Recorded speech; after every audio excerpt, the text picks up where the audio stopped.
Actuellement, ce document ne contient qu'un seul grand titre. Il va être certainement reformaté. Ce qu'il faut constater, c'est qu'il s'étend sur 2 colonnes, parce qu'on a, sur chaque page, vous avez vu qu'on a à chaque fois 2 colonnes de texte. Et le titre, bizarrement, s'étend sur 2 colonnes. Pourquoi? Je vais aller cliquer à côté, rien n'est sélectionné, je vais aller double-cliquer sur le style grand titre. Et c'est à cet endroit-ci que ça se passe. Column span, en anglais, étendue de colonne. Donc je suis en train de modifier en tout cas de regarder le style grand titre, le style de paragraphe grand titre, en double-cliquant celui dans la palette style paragraphe. Étendue de colonne, on voit qu'il a été modifié pour ne pas être sur une seule colonne, mais sur l'étendue de colonne qui est tout, en fait. Toutes les colonnes, mais il n'y en a que 2. Voilà, c'est pour ça, ça explique pourquoi le titre, le grand titre, s'étend sur 2 colonnes. Alors on va aller en créer un autre un peu plus loin. Donc je vais faire apparaître la palette page et on va aller travailler sur la page.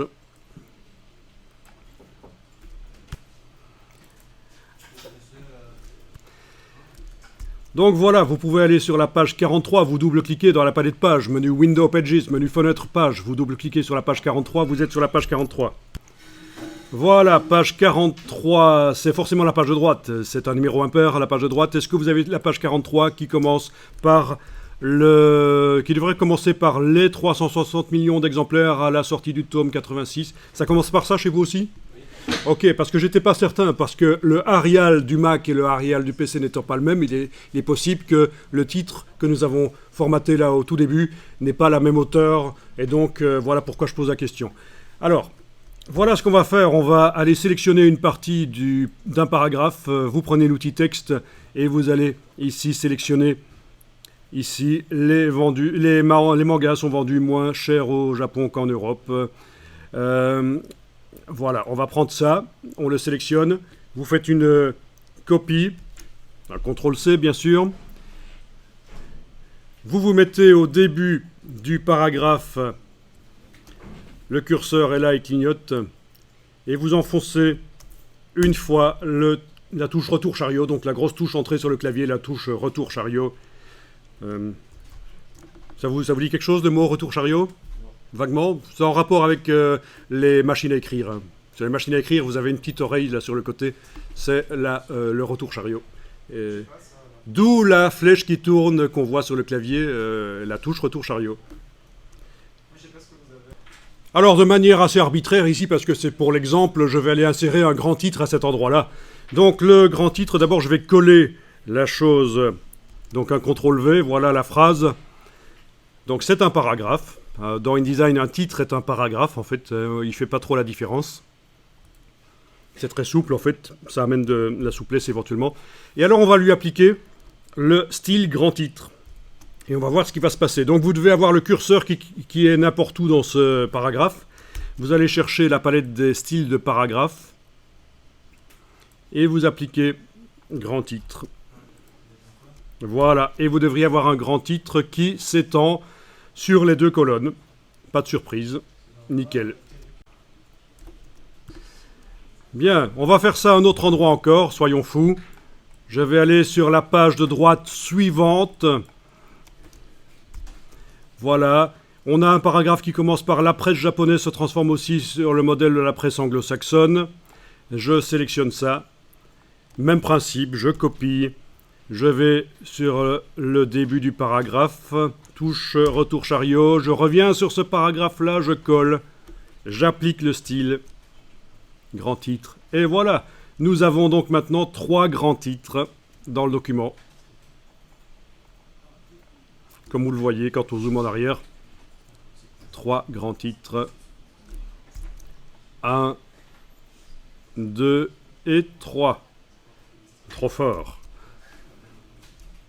Alors voilà, les grands titres, on peut faire en sorte qu'ils commencent systématiquement au début d'une page, et vu que j'ai un document double page, il y a des pages de gauche et des pages de droite, je vais décider, est-ce qu'un grand titre commence systématiquement en page de gauche ou en page de droite?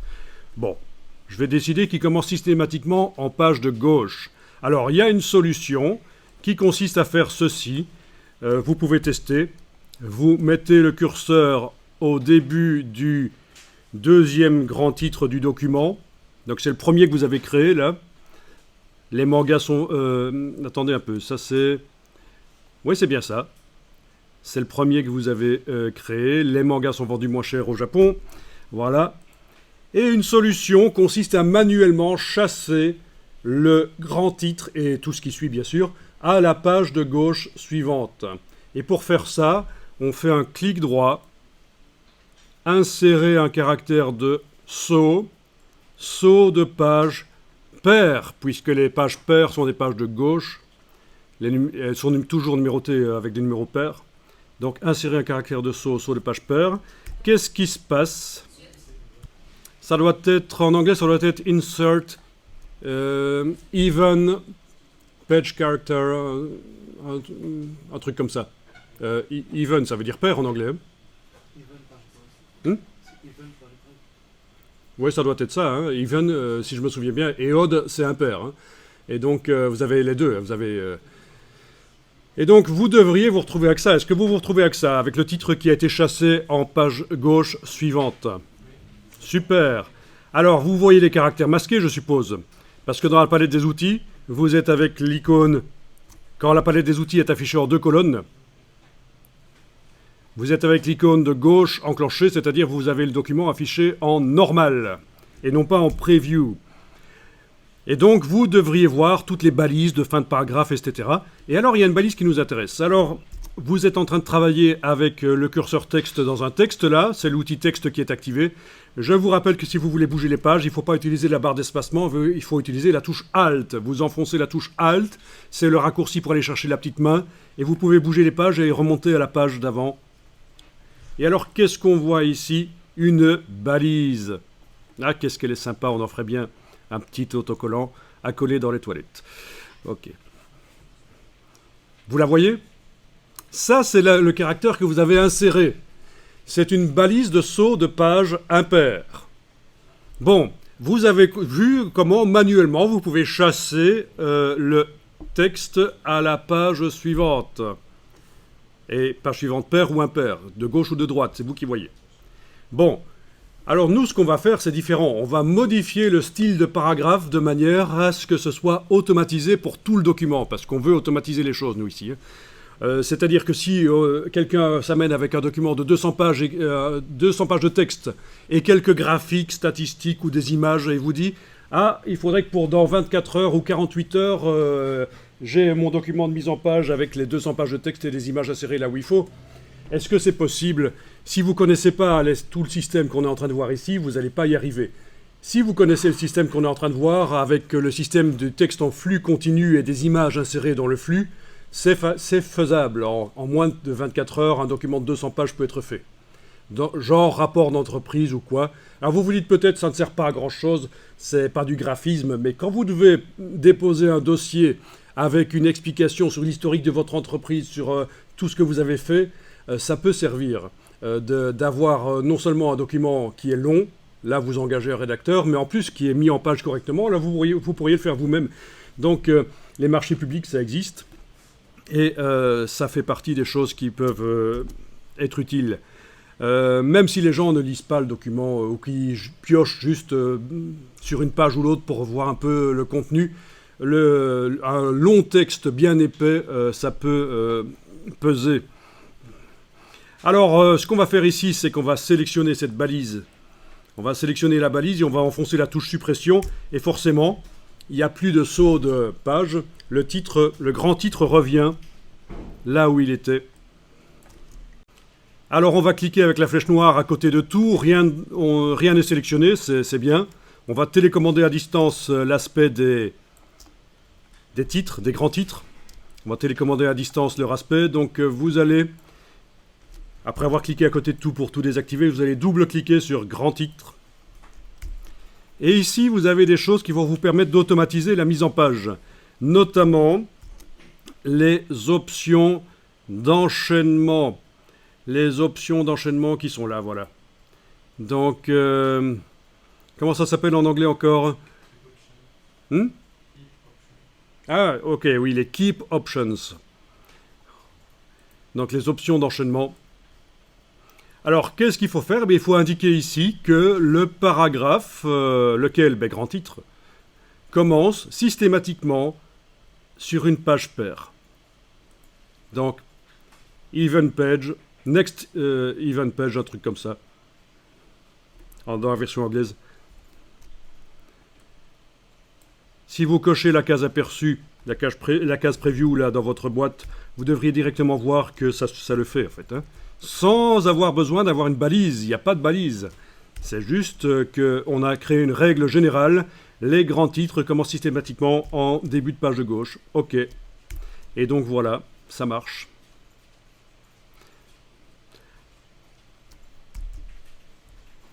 Alors, certains vont dire, mais c'est ennuyeux, ça crée des grands blancs sur certaines doubles pages. Oui, c'est vrai. Avant qu'on ait fini d'insérer les images ou quoi, il ne faut pas s'occuper de ça parce que les grands blancs vont peut-être disparaître grâce aux images qui vont être insérées entre des paragraphes.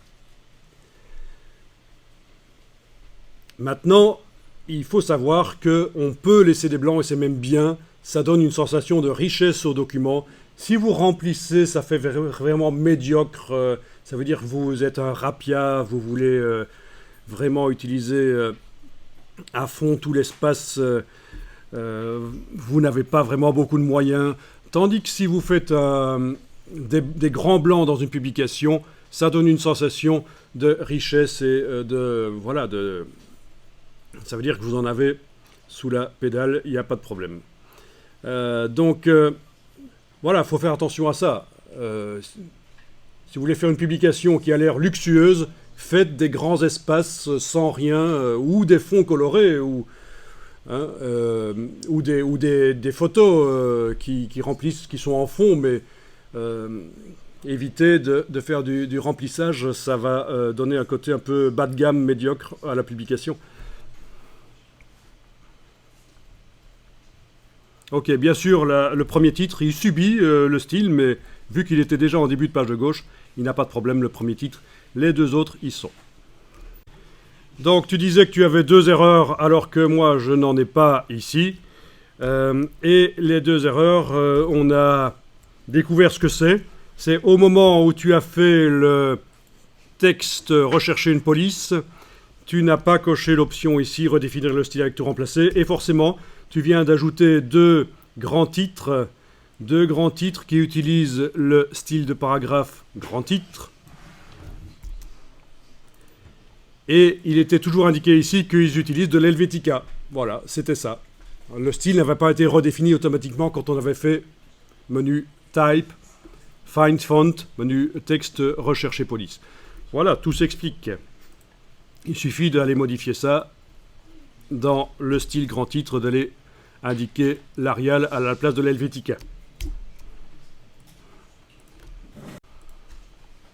Alors, on va maintenant s'occuper de sous-titres.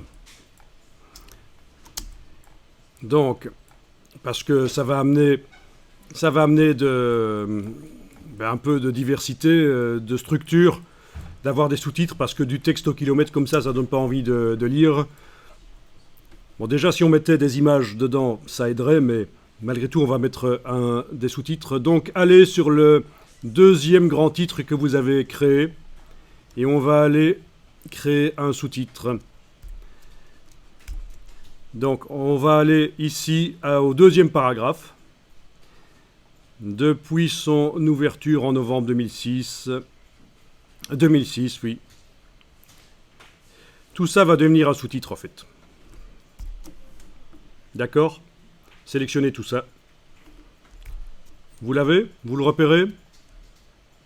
Donc on est sur la page, il n'y a pas encore de numérotation mise sur les pages, donc c'est pas toujours évident de s'y retrouver. On est sur la page 44, sachant que le document commence à page 38. Ça, c'est pas interdit du tout de démarrer un document à une certaine page. S'il s'insère dans un document plus grand, ça se fait simplement en double-cliquant sur le triangle noir qui est là, c'est le début de section. En double-cliquant sur le triangle noir que vous voyez dans la palette page, vous avez possibilité ici d'aller indiquer un début de numérotation. Et vu que c'est une page paire, un numéro pair, vu que c'est un numéro pair, vous avez une page de gauche forcément qui commence le document. Vous voyez? Mais ça, vous vous en occupez pas, mais j'explique simplement pourquoi c'est bizarre dans ce document. Il y a autant de pages, mais en fait qu'on ne les voit pas, les pages 1 jusqu'à 37, elles y sont pas en fait. Alors donc on est sur la page 44, on a sélectionné ceci qui va devenir un sous-titre. On va le formater, c'est-à-dire lui donner un certain aspect. Donc vous allez dans la palette texte caractère. Et il faut également aller chercher la palette texte paragraphe. Donc il ne s'agit pas des styles, il s'agit vraiment des palettes qui servent à modifier directement le texte. L'idée c'est qu'on va modifier le texte là dans le document, et une fois que le titre aura l'aspect qui nous plaît, on va en faire un style, enfin un style de sous-titre quoi, ça sera un sous-titre. Ou un titre de second niveau comme on dit. Vous avez les deux palettes type, caractère et paragraphe. Ok, donc... première chose qu'on va faire, on va dire tiens, le sous-titre, il n'est pas obligé de se coller sur la grille de ligne de base comme tous les autres, comme le corps du texte, comme le texte principal du document. Donc dans la palette paragraphe, vous allez cliquer ici pour indiquer qu'il peut bouger. C'est plus souple, pas en hauteur dans la colonne, il peut bouger un peu plus souplement. Vous voyez, il ne colle plus sur les lignes de grille de base. Ça, c'est une première chose. Ensuite, on va aller choisir une taille de caractère. Est-ce que le Adobe Garamond Pro est installé sur votre ordinateur? Oui, tout le texte, le corps du texte n'est pas surligné en rose. Donc Adobe Garamond Pro est installé sur vos ordinateurs. Donc ça, c'est quand même très bizarre parce que dans le local B74 au sous-sol, il n'est pas installé. Et bon, c'est des choses surprenantes. Pourtant, c'est livré avec Adobe, hein, en principe.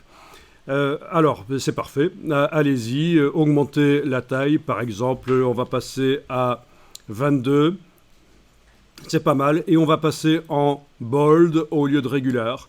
Voilà, donc j'ai du sous-titre qui est en Garamond bold régular 22. L'interlignage a été modifié automatiquement par InDesign, c'est 120% du corps du texte, donc 26,4 c'est 120% de 22. Donc c'est bien, on va laisser comme ça. Parfait. Alors en mettant le curseur n'importe où dans ce sous-titre, je vais aller créer un style de paragraphe pour lui, et je continuerai la modification par le style de paragraphe. Donc les palettes paragraphe et caractère ne me serviront plus. Je peux même les fermer là. Voilà, donc vous avez le curseur qui clignote n'importe où dans le sous-titre. Vous allez dans la palette des styles de paragraphe. Voilà. On voit que le paragraphe utilise actuellement le style corps du texte body, donc le même style que les autres paragraphes qu'on voit là. Sauf que c'est modifié, c'est ça que le petit signe plus indique. Et d'ailleurs, les modifications, quand vous survolez avec l'infobulle, elles sont indiquées. Qu'est-ce qu'il y a comme modification? C'est ce qu'on vient de faire. Donc, bold, corps 22, alignement sur la grille 100. Il n'y a pas d'alignement sur la grille. C'est les trois choses qu'on vient de faire pour modifier le corps du texte pour qu'il ressemble à un sous-titre. Vous allez créer un style de paragraphe. Vous allez dans le menu de la palette style de paragraphe, vous demandez nouveau style de paragraphe. Et là, vous allez taper titre second niveau. Donc c'est un sous-titre en fait. Hein. Voilà. Ok. Alors vous devriez avoir l'option ici appliquer le style à la sélection cochée. Si c'est pas le cas, c'est pas grave. Quand vous avez cliqué sur OK, vous devez, en ayant le curseur n'importe où dans ce sous-titre, lui appliquer son style qu'il vient de créer, le titre second niveau. J'enregistre de temps en temps le document pour ne pas tout perdre, on ne sait jamais.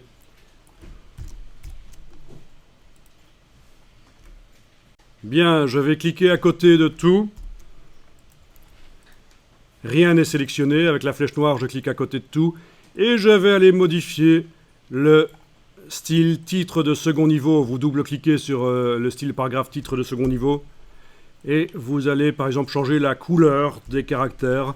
Donc, couleur des caractères, vous allez pouvoir créer une couleur, enfin choisir une des couleurs qui sont là.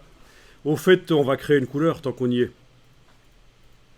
Alors, Il faudrait en principe la créer dans le nuancier avant d'aller là, mais on peut quand même s'en sortir comme ceci. Vous cliquez là-dessus, sur l'échantillon noir, vous double-cliquez, vous créez une couleur. Alors, il ne faut pas hésiter à faire du RVB. On est en 2020, on n'est plus dans les années 90, donc on peut faire du RVB dans les documents de mise en page. Bon, je vais faire ce superbe rose, par exemple. Donc, qui est clairement hors gamme imprimable, c'est ça que ça vous indique ici, mais c'est pas grave. Si je fais un magazine interactif sur tablette avec le document InDesign, le rose sera bien vif sur la tablette. C'est juste qu'il sera un peu terne quand il sera sur le papier, un peu rose corset de grand-mère. Donc c'est un peu dégoûtant, je sais, mais c'est comme ça. Vous êtes vraiment grave. Ce n'est pas si dégoûtant que ça. Hein. Alors, on clique sur OK. La couleur devrait normalement être créée, mais attendez un peu que je vois, je vais changer ici. Voilà. Il faut juste, c'est un truc vicieux, juste quitter temporairement couleur de caractère et revenir dedans, et dans la liste, vous devriez trouver la couleur que vous avez créée. Voilà. Waouh, incroyable. Ok. Donc vous avez vu qu'on a changé donc la couleur des sous-titres. S'il y en avait 300 dans le document, ils sont tous changés. Mais alors on va changer d'autre chose. Et je voudrais revenir dans le style titre second niveau pour vous montrer quelque chose. Vous avez créé un parentage de style parce que vous n'avez pas désactivé une option. Et c'est pas grave. Si vous allez dans les options de style paragraphe général, vous allez voir ici, vous avez d'après corps du texte. D'après corps du texte. Ça veut dire que le style titre second niveau est fait d'après le style corps du texte. Ceci est le style parent, ceci est le style enfant. À quoi ça peut servir? Donc si vous vouliez que ça ne se fasse pas comme ça, il aurait fallu ici choisir non pour casser le parentage. Mais ici, on ne le fait pas. C'est bien. On va voir ce que c'est un parentage de style. Donc, on clique sur OK. Et on va aller modifier le style corps du texte. Le style corps du texte. Vous double-cliquez sur lui. Vous n'avez toujours rien qui est sélectionné. Vous êtes toujours avec la flèche noire. Vous avez cliqué à côté de tout. On va double-cliquer sur le style corps du texte, qui est donc utilisé par tous les paragraphes de texte qu'on voit là. Vous allez à la partie format de caractère de base et vous allez changer la police. Bon, par exemple, est-ce que vous avez du Gilles 100? On va essayer. Tapez Gilles 100. Avec la case aperçu cochée en bas, vous devriez voir que tout le texte change. Je ne sais pas si vous l'avez ou pas, le Gilles 100. Tant mieux parce que c'est fait par un typographe qui avait des mœurs bizarres. Mais vraiment très très bizarres. Le pire que vous pourriez imaginer, renseignez-vous. On va essayer autre chose. Alors, en plus, le Gilles 100 ici pose un problème parce qu'il y a certains caractères. Oui, c'est celui-là qui n'existait pas dans le Gilles 100 et il nous faisait un truc bizarre à la place. Donc il n'était pas complet. Bon, ben, le Baskerville, vous l'avez, éventuellement. C'est bien. Est-ce que vous voyez que ça change derrière? Les choses ont changé. Alors, le sous-titre n'est pas en gras, parce que, visiblement, dans le Baskerville, la variante gras n'existe pas. Bon, c'est peut-être pas le choix idéal, alors. En tout cas, vous remarquez quelque chose, c'est que vous avez, quand vous modifiez le corps du texte, eh bien les sous-titres se modifient aussi parce que le style sous-titre est l'enfant du style corps du texte. Je vous laisse choisir l'un ou l'autre. Lucida Grande, vous l'avez peut-être. Bien, et lui a la variante bold. Oui, il a que ça en fait, en plus. Hein. Et pas très riche. Lucida Grande, voilà ce que ça donne. Et le titre devrait être également en Lucida Grande parce qu'il subit les modifications. Il subit les modifications quand on modifie le style de paragraphe par an, le corps du texte. Les enfants, notamment donc notre sous-titre, titre de second niveau, subit la modification. Vous le voyez? Ok. Donc vous avez le Lucida, vous me dites, mais il n'y a pas le caractère du haut avec un tréma, je pense. Hein. C'est pas très grave, faites-le quand même. C'est pas grave. Il suffira d'aller éventuellement mettre un haut normal à cet endroit-là. Bon, ça peut être un peu acceptable quand même. Alors, vous me dites que quand vous avez choisi pour le corps du texte du Lucida Grande, en fait, il n'y a pas la variante bold chez vous, c'est une police pour Windows, et vous avez quelque chose qui s'appelle comment semi-bold, un truc comme ça peut-être. Demi-bold italique ou demi-bold régular. Bon, essayez Verdana à la place. Et vous avez les variantes du Verdana? Donc ça doit marcher, vous avez votre titre qui est en bold. Super, on fait avec du Verdana alors. Ben ça c'est parce que je suis sur le Mac et vous êtes sur des PC, donc au niveau des polices c'est pas la même chose. C'est pas grave, on y arrivera. En fait, il n'y a rien qui dit qu'on doit avoir exactement la même chose, mais c'est parce qu'on est pendant le cours et c'est pas plus mal d'avoir la même chose. Mais sinon, dans l'absolu, vous choisissez les polices que vous voulez. Est-ce que vous avez aussi le titre qui se retrouve comme ça en fin de colonne? Oui, et la suite est au-dessus, c'est totalement foireux. Donc on va aller modifier ça. On va d'abord enregistrer le document, il ne faudra pas perdre ça. Donc j'enregistre le document. Et on va aller modifier les options d'enchaînement pour que ce genre de choses n'arrive pas. Vous cliquez à côté de tout avec la flèche noire. Vous double-cliquez sur titre de second niveau. On va indiquer à InDesign comment automatiquement il doit le positionner dans les colonnes. Donc titre de second niveau, je suis en train de modifier ce style de paragraphe là. On va dans les options d'enchaînement, Keep Options. Voilà. Et déjà on va cocher ligne solidaire, toutes les lignes du paragraphe. Et il ne peut pas être coupé par une colonne du coup. Ligne solidaire, toutes les lignes du paragraphe. Voilà. J'aurais pu aussi indiquer qu'il commence systématiquement en début de colonne, mais je ne vais pas le faire ici. Mais techniquement, c'est quelque chose qu'on peut faire, dire que le sous-titre commence systématiquement en début de colonne. Donc là, j'ai juste enclenché l'option ligne solidaire, toutes les lignes du paragraphe sont restent ensemble dans la même colonne, sur la même page. Voilà. Ça, c'est une bonne chose.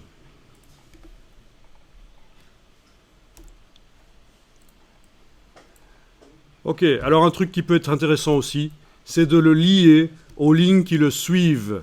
Parce que si j'ai un sous-titre comme ça qui va se retrouver un peu vers la fin de la colonne, ça va être un peu foireux visuellement, même s'il y a des lignes de texte qui suivent le sous-titre, ça va être un peu foireux qui est que... Voilà, il pourrait même se retrouver complètement en fin de colonne sans lignes qui le suivent. Donc on va aller régler, on va aller faire quelque chose en plus ici. Vous allez toujours dans titre second niveau, toujours dans les Keep Options, dans les options d'enchaînement. Vous allez faire solidaire avec... pas avec précédent, c'est avec les suivants, donc on ne coche pas ça. On va augmenter le nombre de lignes ici. Ça ne devrait rien changer pour ce sous-titre qui commence de toute façon une colonne. Mais par contre, pour ceux qui termineraient une colonne, ça va les forcer à avoir au moins 5 lignes du paragraphe suivant en dessous d'eux, voire même à passer à la colonne suivante. Vous voyez ? Donc on est en train d'automatiser la mise en page, et ça c'est très bien. Vous devriez arriver à automatiser une mise en page, à recevoir un texte, lui appliquer des styles, et tout se met en forme tout seul, c'est pas trop foireux. Enregistrer le document.